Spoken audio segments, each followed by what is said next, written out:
ஹalleluya price Lord. எல்லாரும் நல்லா இருக்கிறீங்களா? சரி, ஓகே. இன்னைக்கு கர்த்தருடைய பிள்ளைகள் அநேக பேர் ரொம்ப கர்த்தருக்குள்ளாக நல்ல விசுவாசமா கர்த்தரை வைராக்கியமா பிடிச்சு கொண்டு இருக்கிறாங்க.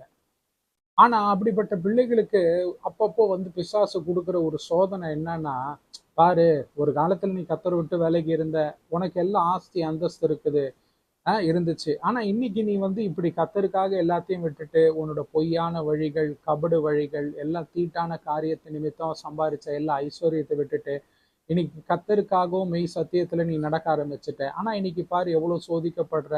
இன்னைக்கு ஒரு சின்ன தேவைகளுக்கும் நீ கர்த்தரையே பிடிச்சிட்டு இருக்க வேண்டியதா இருக்குது. ஒரு காலத்துல உனக்கு ஆஸ்தியும் அந்தஸ்தும் பொய்யான வழிகள்ல, தப்பான வழிகள்ல அதிகமா இருந்துச்சு. அந்த மாதிரி நேரத்துல பிள்ளைகள் அந்த பிசாசு கொண்டு வர சோதனையில அவர்கள் சோதிக்கப்படுகிறார்கள், சில பின்மாற்றத்திலே போகிறார்கள். ஆனால் ஒரு காரியத்தை நீங்கள் அறிந்து கொள்ளுங்கள், நாம் முடிவிலே கர்த்தரோடு கூட உயிர் தெழுவோம். உண்மையிலே